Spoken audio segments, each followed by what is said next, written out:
semuanya sehat ya? Nah, jadi cuci tangan, kemudian untuk suhunya langsung masuk. Ayo dimulai dari Dea dulu.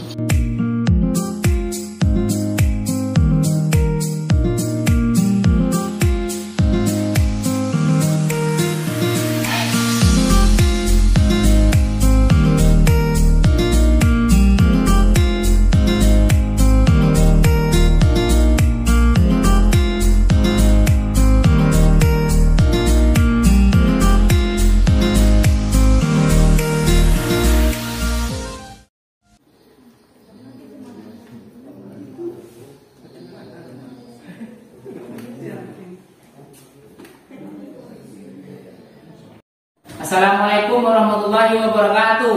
Waalaikumsalam warahmatullahi wabarakatuh. Selamat pagi dan salam sejahtera untuk kita semua. Apa kabar anak bapak semuanya, sehat? Sehat. Oke ya, jadi semoga sehat semua. Jadi sebelum pembelajaran kita mulai, alangkah baiknya kita awali dengan doa kepada ketua kelas. Silakan dipimpin doanya, Ali. Bersiap. Sebelum memulai pelajaran, marilah kita berdoa menurut agama dan kepercayaan kita masing-masing. Berdoa dimulai. Berdoa selesai ucapkan salam. Assalamualaikum warahmatullahi wabarakatuh.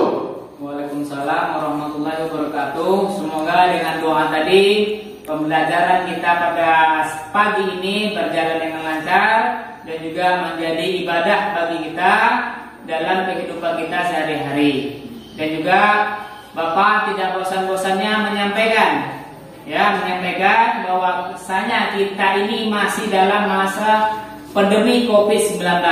Maka tetap jaga kesehatan dengan memakai masker ya kalau di rumah, menjaga jarak dan sering mencuci tangan. Kemudian sering beraktivitas olahraga dan juga makan makanan sayur-sayuran. Supaya tetap sehat dan semangat. Paham ya semuanya ya? Oke, kemudian sebelumnya Bapak absen dulu ya. Bapak lihat kehadirannya Dela. Oke, hadir semua. Bapak sehat ya? Mari kita berdiri semuanya untuk menyanyikan lagu dari Sabang sampai Merauke. Ya.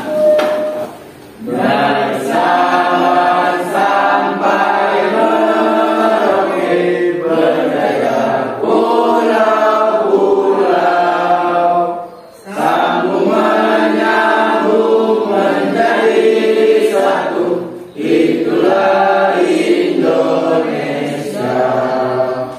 Indonesia tanah airku, aku berjanji padamu, menjunjung tanah airku Indonesia. Kemudian untuk pembelajaran kita hari ini ya, sebelum Bapak sampaikan, Bapak berpesan belajar tadi adalah harta karun yang berharga. Kenapa? Karena dia mengikuti pemiliknya. Jadi apa ilmu yang kita dapat hari ini, yang menikmatinya adalah diri kita. Kemudian pembelajaran kita hari ini yaitu mengenai pelestarian lingkungan hidup, ya, pelestarian lingkungan hidup. Kenapa dengan demikian? Karena sebelumnya kita sudah belajar tentang K3, ya, keselamatan dan kesehatan kerja. Coba anak bapak yang masih ingat pembelajaran kita dahulu, yang masih ingat dulu waktu sebelumnya apa? Coba angkat tangan yang bisa. Silakan. Pak, Ya. mengenal alat-alat perlindungan kerja. Ya, betul sekali ya, mengenali jenis-jenis alat pelindung diri. Itu berkaitan dengan pembelajaran kita hari ini. Begitu juga dengan materi kita hari ini, itu pelestarian lingkungan hidup. Untuk menyemangati kita pada pagi ini, kita yel-yel dulu ya nak ya. Oke, silakan berdiri semuanya, bersemangat. Oke, semangat ya. Sama, 3. Kami siswa berprestasi, sukses tujuan kami. Apa tujuan pikiran kami? SMK Hebat, SMK bisa, ATP maju, yes. Oke, tepuk tangan untuk kita.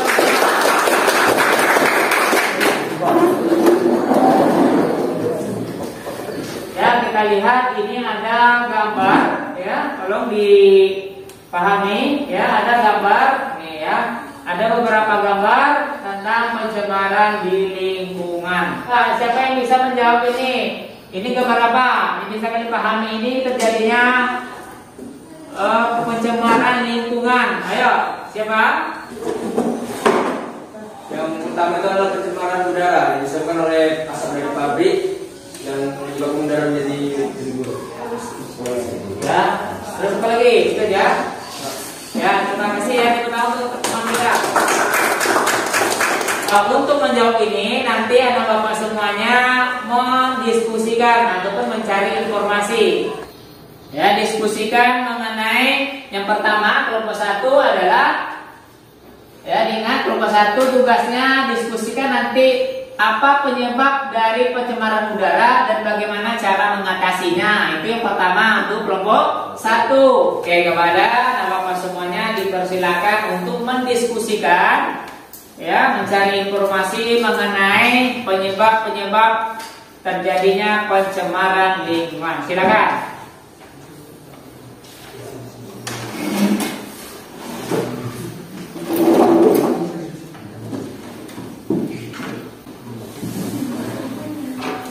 Baik. Ya, setelah diskusi yang sudah dilaksanakan, dipersilakan kepada kelompok yang sudah berbagi mempresentasikan ke depan. Kira-kira kelompok siapa dulu yang maju? Angkat tangan.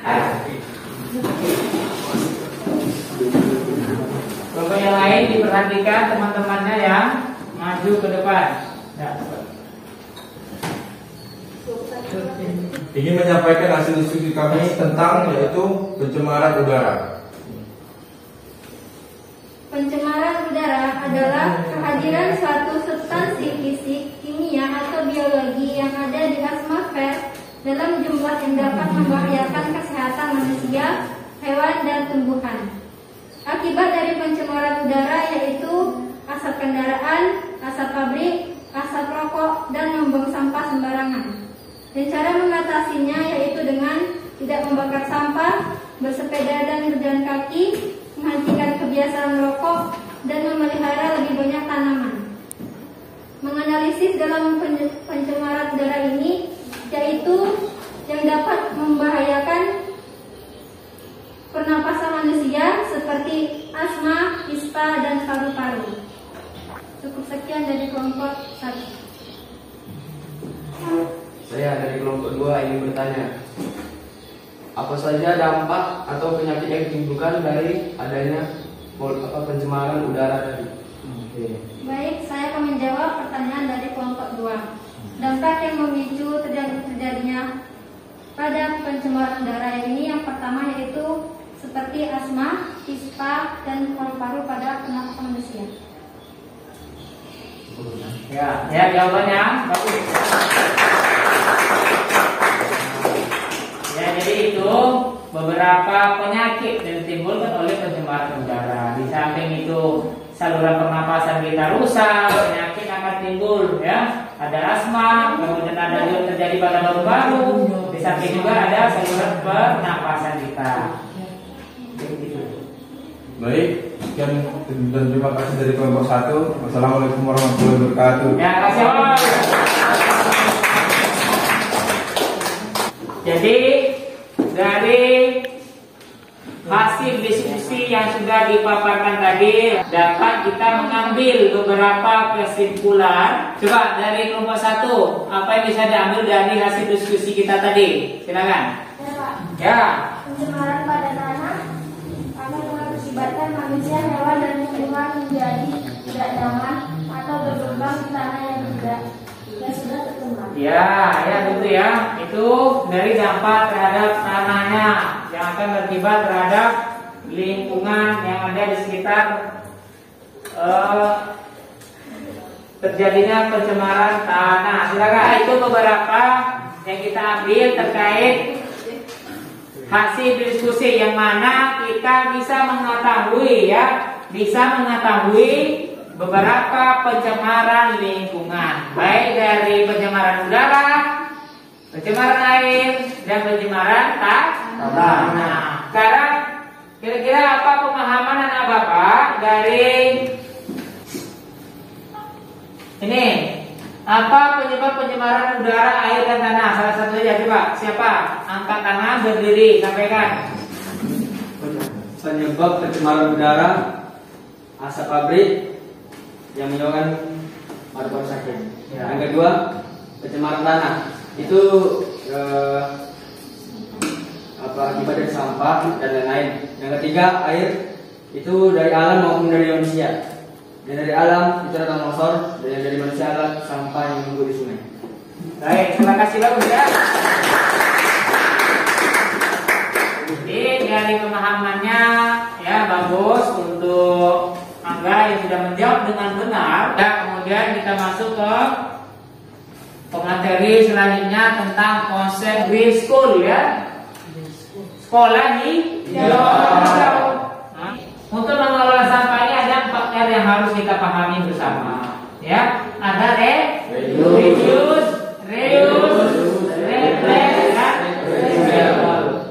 Reduce berarti mengurangi sampah. Reuse ya, kita memanfaatkan ulang. Tuh, kemudian ada recycle atau daur ulang. Oke, yang berikutnya ada replace atau mengganti. Nah, ini contoh ya. Nah, Bapak tahu nih ya, ini semuanya perlengkapan dari sampah. Ini contoh daur ulangnya, mau jadi tas, mau tutup tempat minum kita. Nih ya, ini semua. Kemudian kita bisa mengetahui membuat dari sampah-sampah yang tadi untuk membuat apa? Buat kompos. Nah, baik kompos secara alami maupun kompos yang kita buat itu secara buatan ya. Nah, ini beberapa pembuatan alami maupun secara buatan, dan juga pengomposan dengan proses menggunakan mikroorganisme. Organisme gimana Pak? Organisme ini kita menggunakan bantuan E4 yang warna kuning itu ya. Nah, disangkut ke dalam kompos kita, itu akan menimbulkan mikroorganisme atau ulang-ulang tuh. Maka akan mempercepat terjadinya pengomposan. Gitu. Ya, jadi itu untuk pembelajaran kita hari ini. Ya, jadi kesimpulan yang bisa kita ambil, yang pertama bisa kita mengetahui bentuk pencemaran lingkungan, ya, dan bagaimana cara kita mengatasinya. Dengan apa? Dengan kita memanfaatkan ya sumber daya yang ada, limbah yang ada menjadi pupuk kompos. Kita akan praktek tentang pembuatan pupuk kompos. Disiapkan APD lengkap untuk pertemuan berikutnya. Kemudian Bapak tidak bosan-bosannya menyampaikan ya tentang protokoler kesehatan. Pembelajaran kita akhiri. Wassalamualaikum warahmatullahi wabarakatuh. Waalaikumsalam warahmatullahi wabarakatuh. Pembuatan pupuk kompos ya sesuai dengan LKPD yang sudah Bapak berikan.